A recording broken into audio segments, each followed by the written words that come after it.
Why dip it up when you can dive right in? Why let things simmer when you can cook up a storm? Why live life in half measures when you can live it to the brim?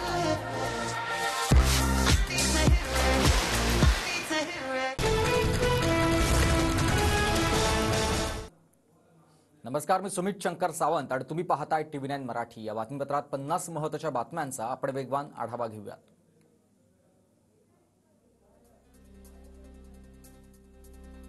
दिल्लीत महायुतीच्या बैठकीआधी पंतप्रधान मोदी आणि JP Nadda यांच्यात बैठक। महाराष्ट्रातील मुख्यमंत्री पदाबाबत दोन्ही नेत्यांमध्ये चर्चा झाल्याची माहिती आहे। दिल्लीत आज सायंकाळी अमित शहांसोबत महायुतीची बैठक। शहांसोबतच्या बैठकीत मुख्यमंत्र्यांचं नाव निश्चित होण्याची शक्यता, सूत्रांची माहिती। दिल्लीत अजित पवारांच्या राष्ट्रवादीची प्रफुल्ल पटेल यांच्या घरी बैठक। महायुतीच्या बैठकीपूर्वी अजित पवार, प्रफुल्ल पटेल, सुनील तटकरे यांच्यात चर्चा। शिंदेंची कालची भूमिका म्हणजे मुख्यमंत्री पदावरील दावा सोडला असं नाही, उदय सामंत यांचं वक्तव्य। विधानसभेच्या निकालानंतर ठाकरे गट ॲक्शन मोडवर। राज्यात 95 मतदारसंघातील आकडेवारीत तफावत असल्याचा संशय। पराभूत उमेदवारांना 17C अर्जावरील आकडेवारी जमा करण्याच्या सूचना। मुख्यमंत्री पदासाठी फडणवीस महाराष्ट्राची पसंती। उलट राजकारण झालं तर माझ्यासह हजारो कार्यकर्ते आत्मदहन करतील, भाजपचे प्रवक्ते अवधूत वाघ यांचा ट्विट करून इशारा।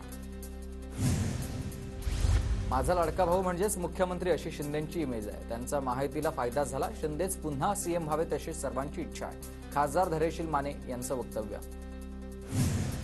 ओबीसींच्या हक्कावर गदा येऊ नये म्हणून फडणवीसांनी काम केलंय, त्यामुळे त्यांना प्रचंड टार्गेट करण्यात येत आहे। नाव न घेता छगन भुजबळ यांचा मनोज जरांगेंवर निशाणा। छगन भुजबळ यांच्यावर टीका आरोप झाले, मात्र ते लढत राहिले। अशी आधी घरामध्ये घुसून वार केले, आता अवतीभोवती राहून वार करतायत। रुपाली चाकणकरांची नाव न घेता मनोज जरांगेंवर टीका। तर नव्या सरकारमध्ये तरुण चेहऱ्यांना सर्वाधिक संधी मिळणार, 50 पेक्षा कमी वय असणाऱ्यांना मंत्रिमंडळात स्थान देण्याचा भर असेल, सूत्रांची माहिती। तर मुख्यमंत्री पदाचं नाव निश्चित झाल्यावर मंत्रिपदही ठरणार असल्याची सूत्रांची माहिती। विधानसभा निवडणुकीनंतर नाशिकमध्ये महाविकास आघाडीत धुसफूस। आगामी निवडणुकीत ठाकरे गट स्वबळावर लढणार आहे। काँग्रेस आणि पवार गटानं विधानसभेत अपेक्षित सहकार्य केलं नसल्याचा आरोप। कल्याण पूर्वेतील शिंदे गटाच्या बॅनरची चर्चा। आशीर्वाद प्रभू श्रीरामाचा विजय झालाय धनुष्यबाणाचा। बॅनरवर आशय आहे। कल्याण ग्रामीणचे आमदार राजेश मोरे यांनी बॅनर लावले। देवेंद्र फडणवीसांच्या नागपूरमधील घराबाहेर महाविजयाचे शिल्पकार असे बॅनर लागलेत। फडणवीस यांच्या घराबाहेर 20 फुटाचे भले मोठे हे बॅनर्स। अजित पवारांचे 41 आमदारांचा विजय झाल्यानं अभिनंदनाचे बॅनर झळकलेत। पंढरपूरमध्ये दादा गटाच्या श्रीकांत शिंदेंकडून शहरात ठिकठिकाणी बॅनर।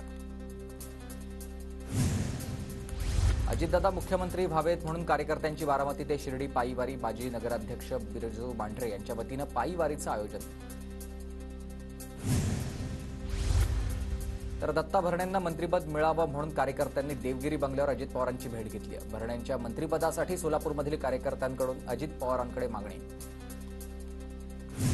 नाशिकच्या सिन्नरमधील वडझिरे या गावात झळकलेत खासदारांना गावबंदीचे फलक। निवडणुकीच्या निकालानंतर अज्ञातांनी हा लावलाय फलक। प्राजक्त तनपुरे आणि संदीप वरपे यांचे ईव्हीएम पडताळणीसाठी अर्ज दाखल झाले आणि जिल्हा निवडणूक निर्णय अधिकाऱ्यांकडे अनामत रक्कम भरलेली आहे। ईव्हीएमवर शंका असल्यानंच अर्ज दाखल केल्याची वरपेंची माहिती। नंदुरबारमध्ये शिंदे गटाचे आमदार आमशा पाडवींच्या विजयी मिरवणुकीमध्ये तरुणांचा राडा। तरुणांमधील आता हाणामारीचा व्हिडिओ सोशल मीडियावर व्हायरल झालाय।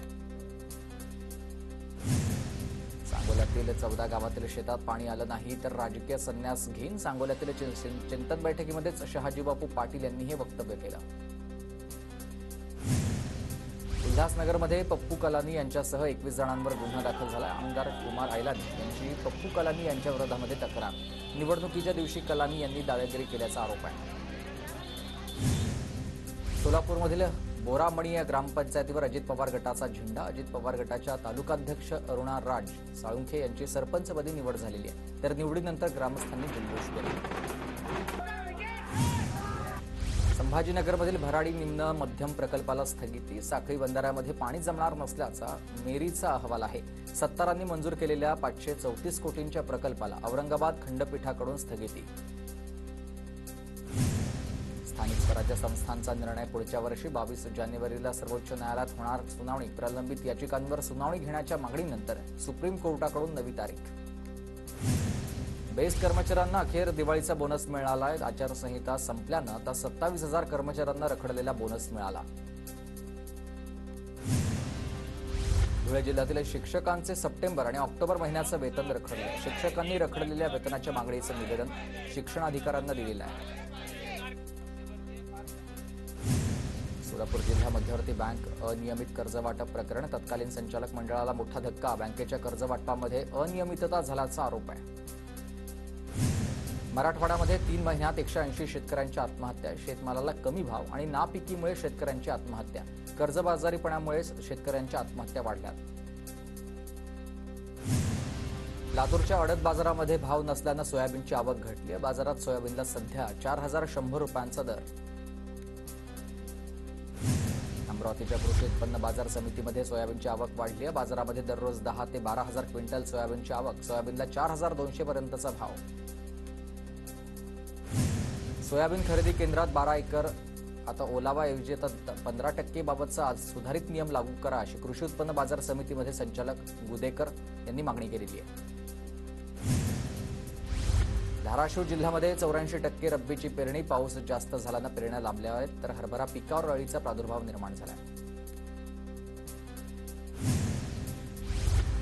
तर नांदेड जिल्ह्यात वातावरण बदलामुळे तुरीच्या पिकावरती आता आपण बघतोय अळीचा प्रादुर्भाव आहे. तूर उत्पादक शेतकरी त्यामुळे संकटात सापडलेले आहेत.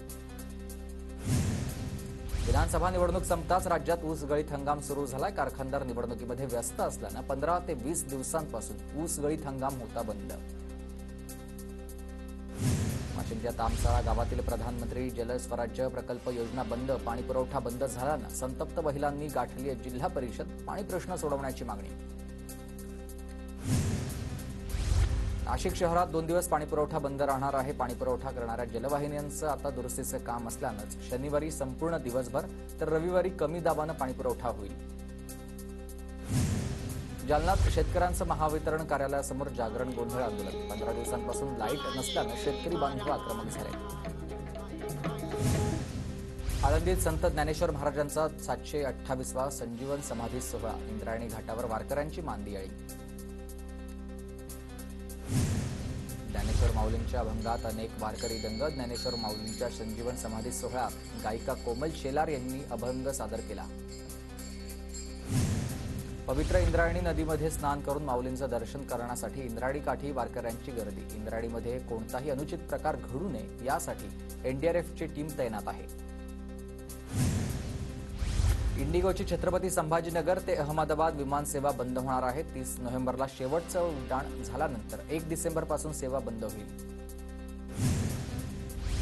भुसावळ आणि मुक्ताईनगर परिसरात ऊसाची मोठ्या प्रमाणात लागवड. जिल्ह्यातील साखर कारखाने बंद असल्यानं ऊस उत्पादकांची चिंता वाढली आहे. शेतकऱ्यांना मध्य प्रदेश आणि विदर्भात ऊस पाठवण्याची वेळ. वर्ध्याचे जिल्हाधिकारी राहुल कर्डिलेंकडून शेतकऱ्यांना कापूस वेचणी पिशव्यांचं वितरण. नाविन्यपूर्ण योजनेअंतर्गत 12,240 पिशव्यांचा पुरवठा. कोल्हापूरच्या इचलकरंजीतील उदगावात सांगली कोल्हापूर महामार्गावर भीषण अपघात. पुलावरून 4 चाकी खाली कोसळल्यानं 3 जण जागीच ठार झाले. बुलढाण्याच्या अंबाबारव अभयारण्यामध्ये पर्यटकांची गर्दी. अभयारण्यामध्ये 18 वाघ आणि इतर देखील प्राणी दिसत असल्यानं पर्यटकांमध्ये उत्साह आहे. चंद्रपूरच्या ताडोबा अंधारी व्याघ्र प्रकल्पातील बोटेझरी जंगलामधील 3 गिधाडांचा मृत्यू झालेला आहे. वन विभागानं मृत गिधाडांचे अवशेष तपासणीसाठी प्रयोगशाळेत पाठवले. पुण्याच्या शेरूरमधील वडगाव सराई मनगावन फाटा या परिसरामध्ये बिबट्याची दहशत. बिबट्याला जेरबंद करण्यात वन विभागाला यश आलंय. मात्र अद्यापही या परिसरामध्ये बिबट्याचा वावर असल्याचं समोर आलंय.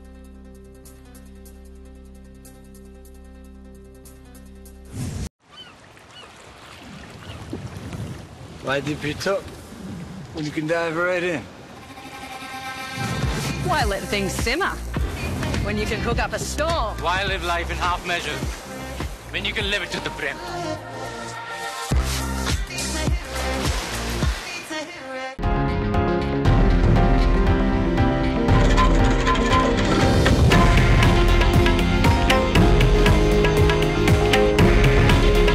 हे आहे देशातील नंबर 1 न्यूज नेटवर्क आणि आपण पाहत आहात TV9 मराठी.